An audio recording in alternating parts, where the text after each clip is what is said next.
saat itu bertemu sekali satu-satunya sholat duha itu tidak ada dilaksanakan di sekolah kita. Nah kalau dengan adanya guru penggerak berarti sudah mulai membawa perubahan. Nah itu ya. Makasih Bu. Oke, sama-sama ya. Mudah-mudahan untuk kedepannya lebih beraktivitas lagi dan membawa perubahan besar lah anaknya, terutama untuk diri sendiri dan sudah itu serta didikan Kalau sendiri nggak Bu? ya. Makasih Bu.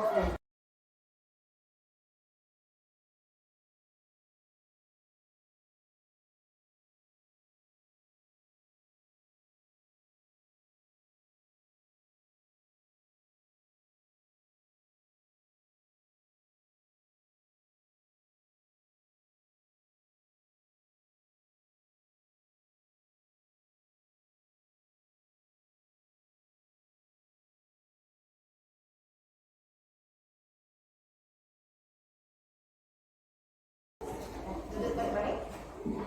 Assalamualaikum warahmatullahi wabarakatuh.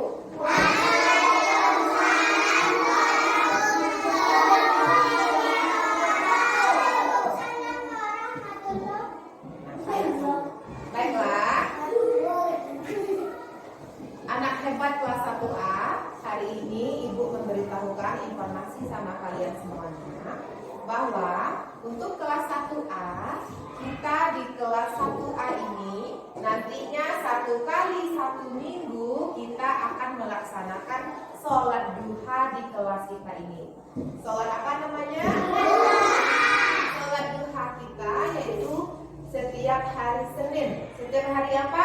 Senin. Nah, setiap hari Senin anak ibu kelas 1A yaitu yang perempuan membawa mukena dan sajadah, anak laki-laki membawa sarung dan peci. Berarti kita melaksanakan sholat apa?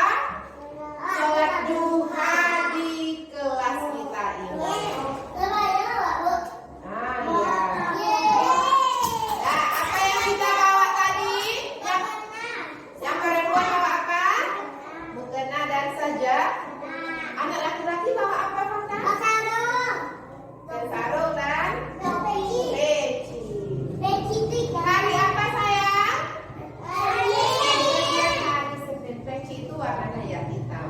Nah, jelas informasi dari Ibu? Nah, Ibu sudah dengan Assalamualaikum warahmatullahi wabarakatuh.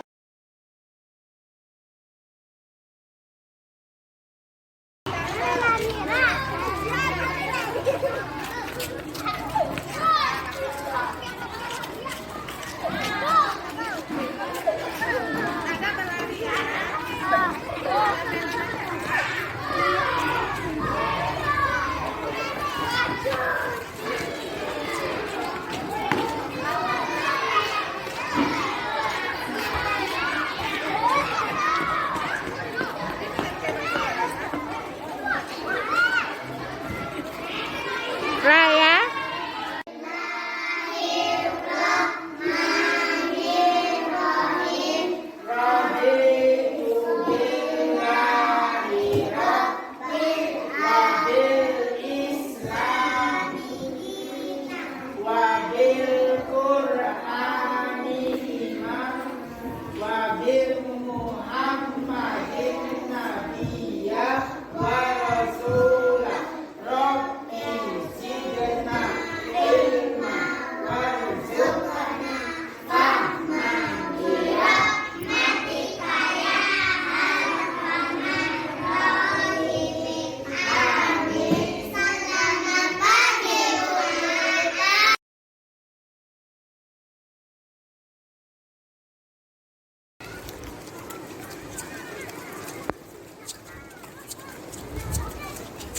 Ke tepi sayang.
Kajo ke datang oke.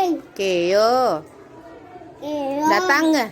Keyong. Ah, ini lagi. Ini E. M. Doa ma ema datang ema. Nah, apa bacaan semuanya? Keyong. Keong ada emas. Emas. Keyong. Ada Keyong emas. keong emas. Ah, baca ini lagi sayang cerita ini. Ujo. Ujo lah. Do Kajo i. iki. Doa sa bisa. Datang ha. Kisah. Kisah. Bisa. Santiang. Ha. Ikut D. dejo o do datang ya dong. Ngeh jo nge donge. Datang Datang nggak? Dongeng. Bagus. dibuang itu sampai siku. Nama saya Hamza. Aku bernama Zora. Aku senang bersolat duha sama teman-teman. Hai. Assalamualaikum warahmatullahi wabarakatuh. Perkenalkan saya Yusmianti. Saya adalah rekan kerja Ibu Zora Oktama. Saya sudah melihat siswa beliau melaksanakan sholat duha, budaya salam, berdoa, dan budaya positif lainnya. Dengan harapan semoga terus terlaksana dengan baik dan kelas lain pun bisa melaksanakan budaya tersebut. Terima kasih. Wassalamualaikum warahmatullahi wabarakatuh.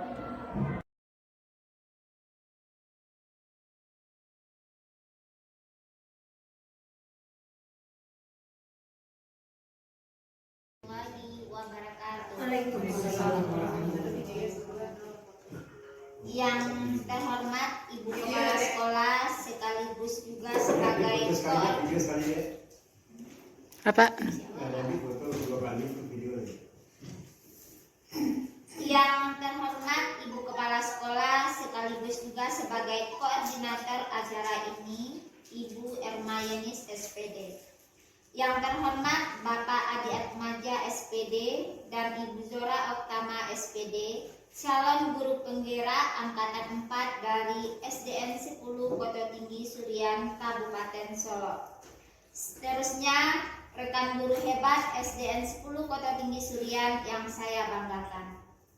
Rasa puji beserta syukur marilah sama kita panjatkan kehadirat Allah Subhanahu wa Ta'ala, yang mana atas izin beliau kita telah dapat berkumpul di ruangan kelas 1A ini guna melaksanakan acara penyimbasan modul 1.1 dan 1.4 pendidikan guru penggerak.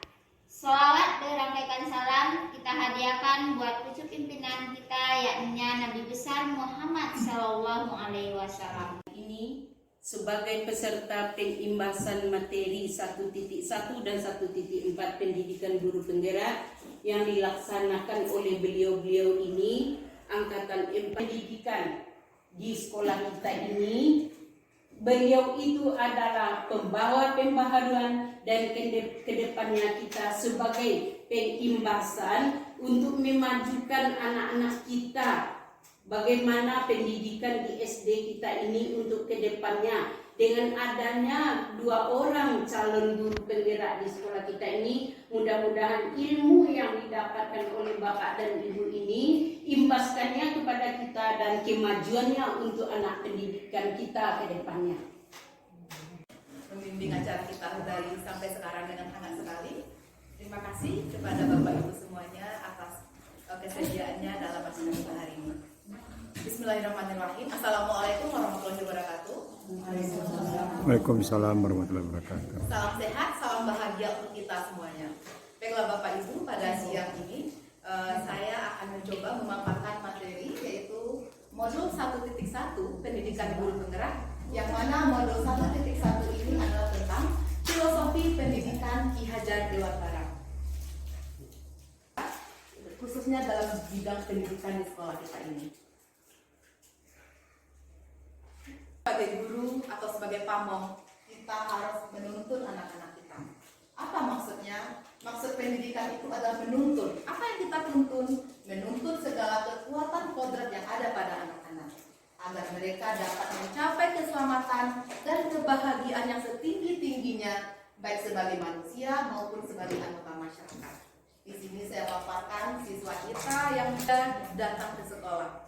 Jadi kita berharap bisa kita lakukan dengan trilogi yang menjadi jargonnya Bapak KHD. Apa itu Bapak Ibu? Masih ingat tiga yang filosofi pendidikan KHD? Ayo apa? Apa Ibu? Ing Marso Sumtulodo, Ing Madyo Mangunkarso, Tutwuri Handayani. Apa artinya?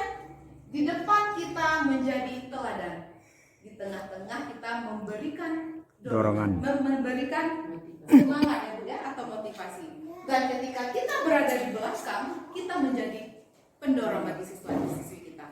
Dengan melakukan ketiga hal ini, kita akan membuat siswa kita selamat dan bahagia, menjadi manusia dan anggota masyarakat. Next Pak. Yang kedua, dasar-dasar pendidikan menurut KHD Ki Hajar Dewantara adalah merdeka. Apa sih artinya merdeka? Manusia merdeka adalah manusia yang hidup lahir dan batinnya tidak tergantung kepada orang lain, akan tetapi bersandar atas kekuatan sendiri.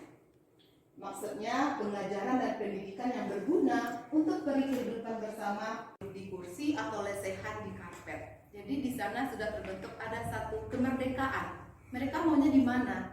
Siswa-siswi kita itu nyamannya belajar di mana gitu. Jadi tidak monoton harus duduk di kursi dengan berderet, dengan tangan dilipat, tidak seperti itu.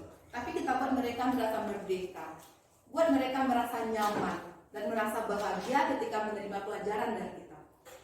Dengan anak-anak sudah bahagia, mereka sudah nyaman, tentu apa yang kita terangkan, apa yang kita berikan pada hari itu akan meresap dalam diri anak kita.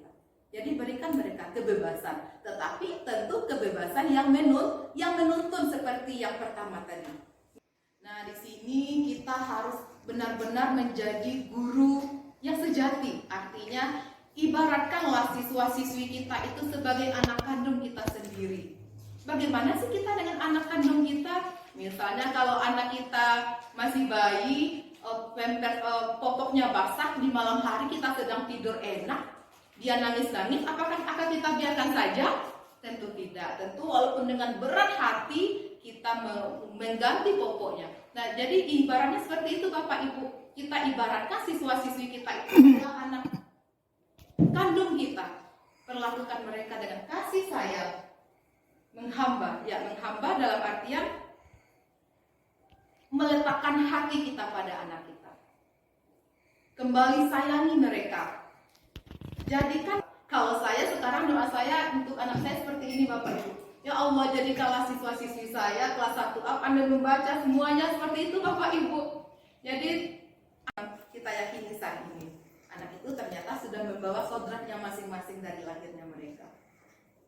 Yang selanjutnya Bapak adalah bersatunya atau perpaduan harmonis antara gerak pikiran, perasaan, dan kehendak atau kemauan sehingga menimbulkan tenaga atau semangat. Jadi dengan di sekolah kita memberikan pelajaran, bukan mentransfer ilmu, tetapi kita mendidik, menuntun anak didik kita sehingga mereka berbudi pekerti, sehingga nanti terjun di masyarakat mereka menjadi manusia yang berguna. Selanjutnya Pak Adi. Nah ini menarik sekali dasar pendidikan KHD yaitu itu. Nah petani dalam hakikatnya yang sebelumnya Pak Adi. Nah ini dia. Seorang petani dalam hakikatnya sama kewajibannya dengan seorang pendidik. Ternyata seorang petani itu sama loh hakikatnya dengan kita sebagai guru. Kenapa? Nah, perbaiki kondisi tanah, memelihara tanaman jambu, memberi pupuk dan air, membasmi ulat-ulat dan jamur-jamur yang mengganggu hidup tanaman padi dan lain sebagainya. Itu kan tugas petani. Nah, begitu juga kita ternyata. Kita ibaratkan siswa-siswi kita itu adalah benih-benih. Nah, antara benih yang satu dengan benih yang lain itu membutuhkan perlakuan yang berbeda. Tutup pupuk. Jadi, antara siswa kita yang satu dengan yang lainnya itu mereka membutuhkan perhatian yang berbeda, cara yang berbeda. Jadi, Sekarang kiat kita lah sebagai guru bagaimana menghadapi masing-masing siswa kita ini. Nah, kalau anak saya ini dia selalu melengah-lengok ke kanan ke kiri, berarti dia tidak bisa didapatkan di belakang. Berarti kita membutuhkan dia duduk di depan. Ada juga kalau yang ini dia suka usil, tidak bisa didudukkan dengan siswa yang ini karena ini juga suka bicara. Berarti kita tidak mendudukkan mereka dengan berdekatan. Jadi bagaimana kita memperlakukan benih-benih kita itu supaya mereka tumbuh dengan baik, dengan subur, tentu dengan perlakuan yang berbeda. Seperti tadi, ada yang butuh air, ada yang butuh pupuk, ada yang butuh dibuang ulat-ulatnya mungkin, ada yang butuh dibasmi jamur-jamurnya. Jadi setiap siswa kita itu berbeda. Jadi kita ini sebagai petani loh Bapak Ibu. Petani itu ya sama hakikatnya kita sebagai petani tadi. Mengharapkan hasil yang baik ya. Nah tentu harapan kita adalah apa yang kita tanam menjadi berbuah subur dan baik. Begitu juga kepada anak didik kita berharap siswa kita menjadi anak yang baik, yang berguna. Gotong royong antara guru dengan guru, kita harus berkolaborasi karena kita tidak bisa sendiri. Di sekolah ini kita tidak bisa sendiri Bapak Ibu. Ketika saya butuh gimana nih cara ngajarin ini, saya butuh guru-guru hebat di sini semuanya. Saya masih banyak bertanya. Ketika misalnya saya tidak mampu menghadapi anak ini, saya butuh tuntunan dari Bapak Ibu semuanya. Jadi kita harus berkolaborasi dalam satu sekolah ini. Dengan demikian kita akan menciptakan murid kita yang selamat dan bahagia. Selanjutnya Pak Adi. Nah, pesan kuncinya di sini adalah maksud pendidikan itulah menuntun, yaitu menuntut segala kekuatan kodrat yang ada pada anak-anak agar mereka mencapai keselamatan dan kebahagiaan yang setinggi-tingginya, baik sebagai manusia maupun sebagai anggota masyarakat. Menuntut berarti berkolaborasi, kritis dan reflektif, komunikasi, kreatif dan inovatif. Inilah tugas kita sebagai guru, menciptakan pembelajaran yang inovatif, kreatif, dan komunikatif dengan siswa maupun dengan murid semuanya.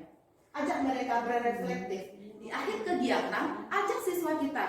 Oh ya, tadi bagaimana ya Ibu menerangkan pelajaran? Apakah terlalu cepat? Apakah Ibu terlalu cepat menerangkannya? Jadi ajak mereka berreflektif. Apakah mereka sudah mengerti dengan apa yang kita rasakan tadi? Nah, akhirnya mereka akan selamat dan berbahagia. Menuntun bukanlah menuntut. Merdeka dengan menghormati kemerdekaan orang lain. Berhamba bukanlah menyembah tapi berpihak. Budi pekerti bukan tentang perilaku yang salah dan benar. Bermain, belajar adalah mengalami pembelajaran bermakna dan menyenangkan. Relevan, bergerak sesuai kodrat alam dan kodrat zaman. Akhirnya akan terjadilah keselamatan dan kebahagiaan. Jadi kita sebagai guru yang kita pikirkan adalah siswa, siswa, dan siswa. Demikian Bapak Ibu, terima kasih, salam dan bahagia. Saya kembalikan kepada moderator. Terima kasih Pak Adi. Baiklah Bapak Ibu, selanjutnya materi yang kedua yaitu tentang budaya positif. Ya, seperti yang dibilang Ibu moderator tadi bahwa selanjutnya saya akan tentang budaya positif. Budaya positif berarti sebagai seorang pamong atau seorang guru, guru itu menuntun murid untuk belajar. Guru perlu mewujudkan budaya positif di sekolahnya. Kenapa? Kenapa sih harus budaya positif di sekolah? Nah, karena dengan mengembangkan budaya positif dapat mendukung pembentukan karakter murid yang diharapkan. Sebagaimana maksud dari pendidikan tadi, menurut Ki Hajar Dewantara, bahwa pendidikan adalah menuntun segala kodrat yang ada pada anak, agar mereka sebagai manusia dan sebagai anggota masyarakat dapat mencapai keselamatan dan kebahagiaan setinggi-tingginya. Jadi sesuai dengan maksud pendidikan tadi, maka terbentuklah, diperlukanlah budaya positif di sekolah. Nah, dari maksud pendidikan tadi, karakter seperti apa sih yang kita inginkan dari siswa-siswi kita dengan budaya positif yang kita terapkan? Nah, yaitu sesuai dengan profil pelajar Pancasila.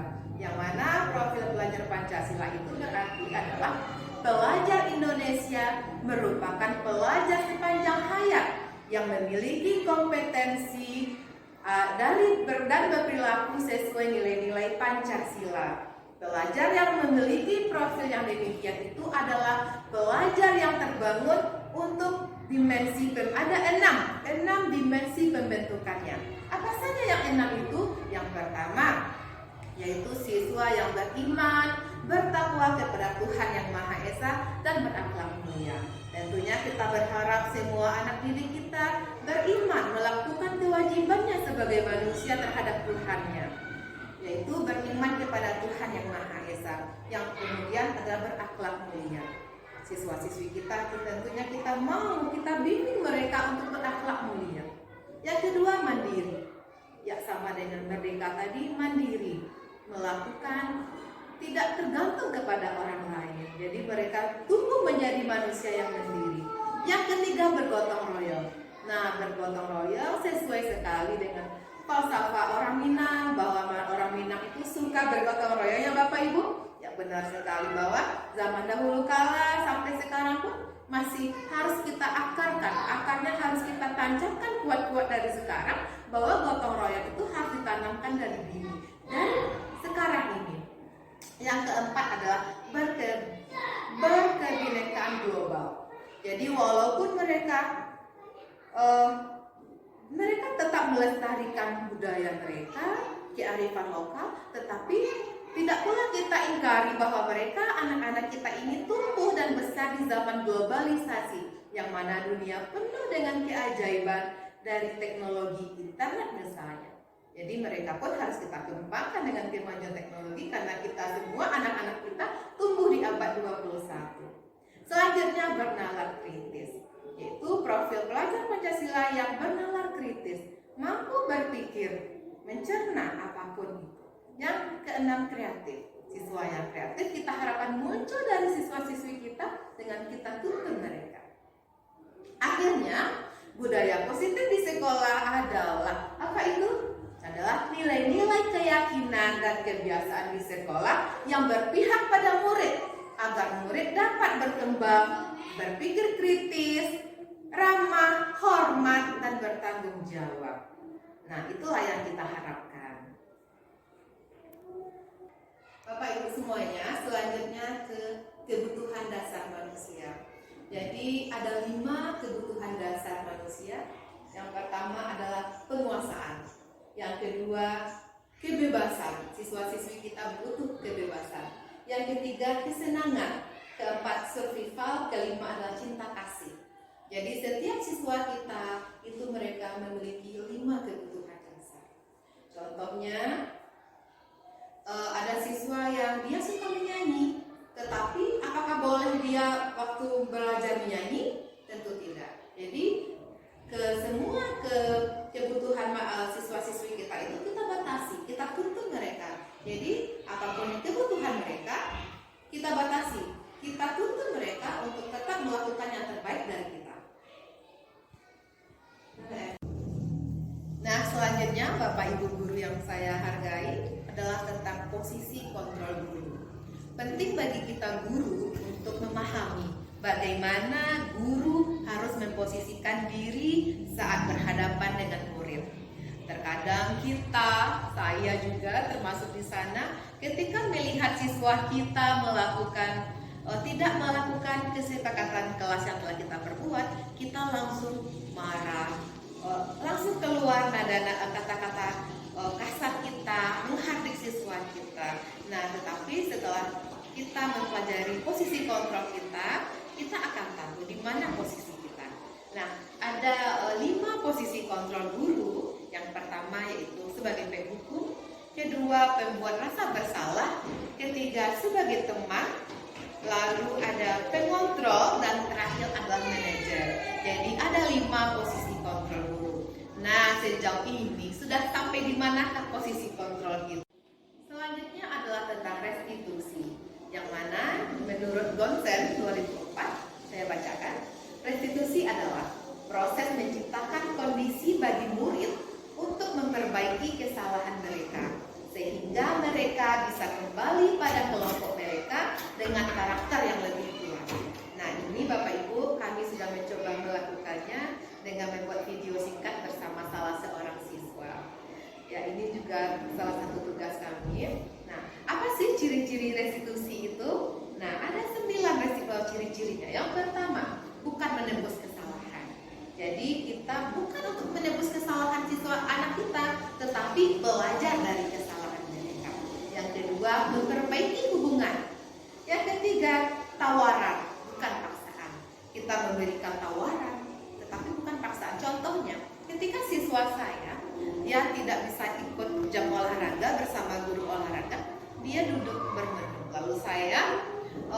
temui anak tersebut. Lalu saya tanya, kenapa tidak ikut olahraga?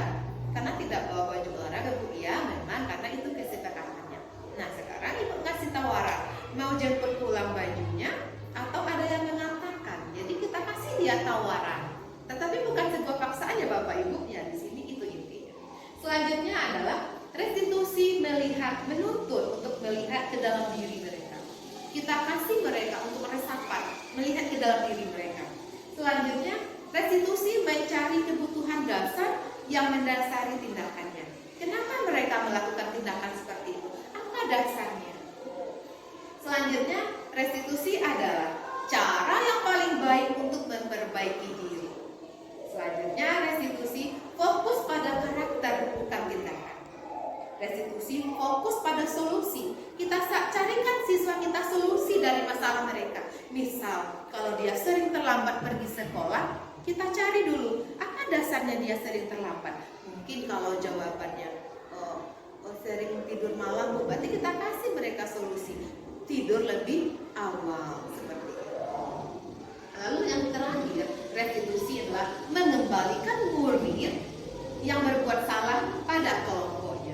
Jadi kita kembalikan mereka kepada kelompoknya supaya dia merasa tidak asing setelah melakukan melanggar kesepakatan. Kembalikan dia kepada kelompoknya. Demikian Bapak Ibu. Nah Bapak Ibu, ini beberapa gambar yang saya perlihatkan adalah contoh penerapan dari aksi nyata budaya positif di kelas saya, kelas 1A. Yang pertama, setiap hari Senin kami kelas 1A melaksanakan sholat duha. Kenapa? Terlihat siswa saya, siswa kelas 1A sedang melaksanakan sholat duha di masjid. Nah, ini kami lakukan setiap hari Senin. Tepatnya itu pukul 10 di masjid. Ya, ini di masjid dekat sekolah karena kebetulan masjid kita dari sekolah tidak jauh, jadi kita melaksanakannya di masjid. Next Pak. Nah, ya masih seperti yang sama, siswa laki-laki dan siswa perempuan. Alhamdulillah ya Bapak Ibu. Nah, ini Bapak Ibu, ini tanpa saya suruh, tanpa saya komandoi, ketika siswa melihat kotak celengan, langsung saja mereka bersedekah. Nah, ternyata memang tanpa kita sadari ada hal-hal positif dari siswa kita, ternyata mereka bersedekah atau berinfak. Lanjut Pak. Nah, ini sebelum kegiatan sholat duha mereka duduk. Ini di WC perempuan, tempat duduk perempuan. Nah, selanjutnya adalah kebiasaan salam. Salam dilakukan oleh siswa sebelum masuk ke dalam kelas.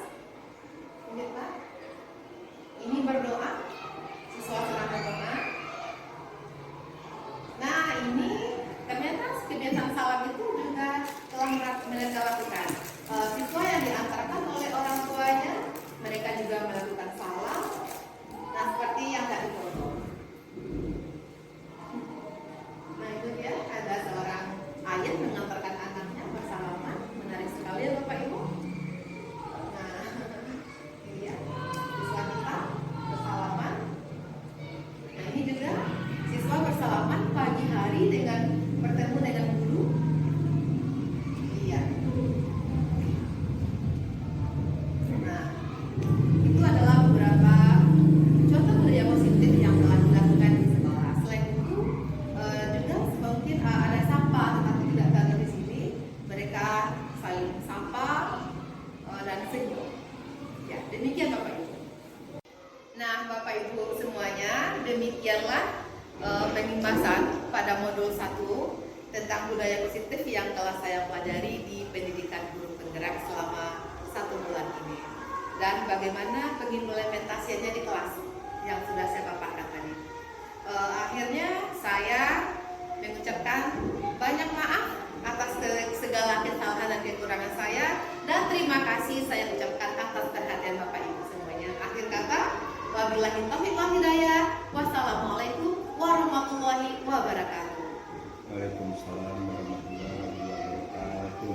Kemudian setelah dinilai, dia bukannya malah duduk di bangkunya, tapi pindah ke tempat lain. Nah. Jadi kelas kan jadi ribut. Bagaimana solusinya biar kita supaya siswa kita itu tidak ribut ibu di kelas tapi dia pintar ibu. Pi, ada yang tanya Pi. Silakan Ada kepada Ibu video ya. Aslinar SPD.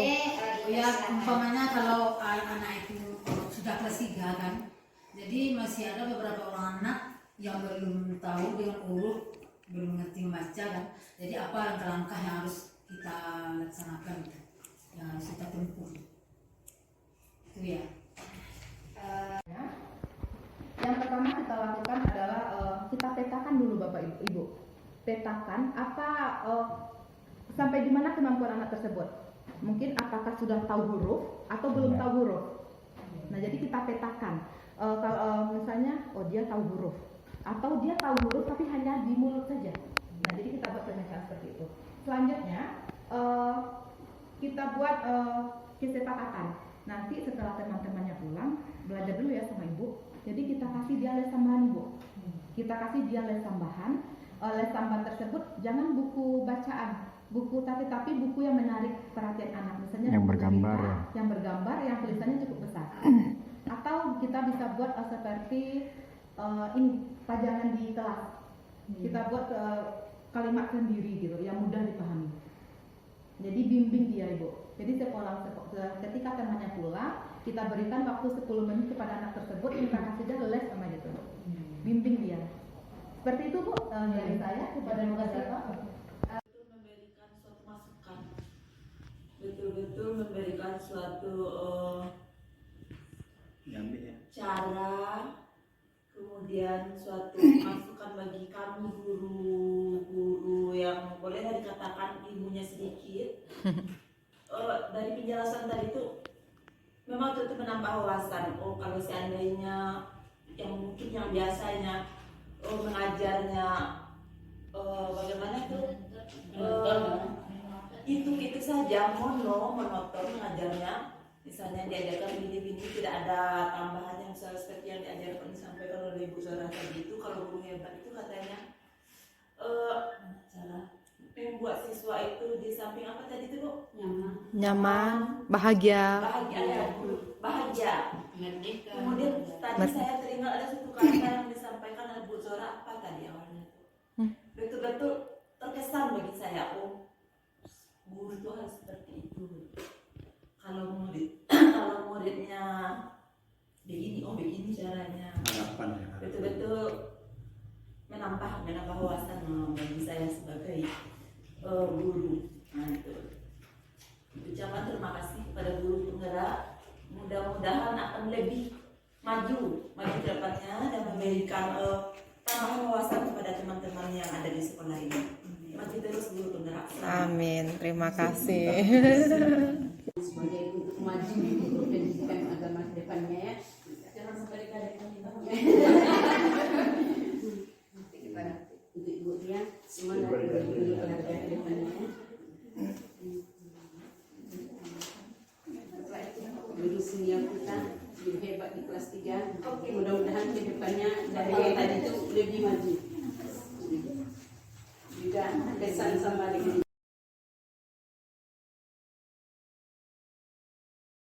Perhatian, mohon maaf segala kesalahan dan kekurangan. Akhir kata, wabillahi taufiq wal hidayah. Wassalamualaikum warahmatullahi wabarakatuh. Waalaikumsalam warahmatullahi wabarakatuh.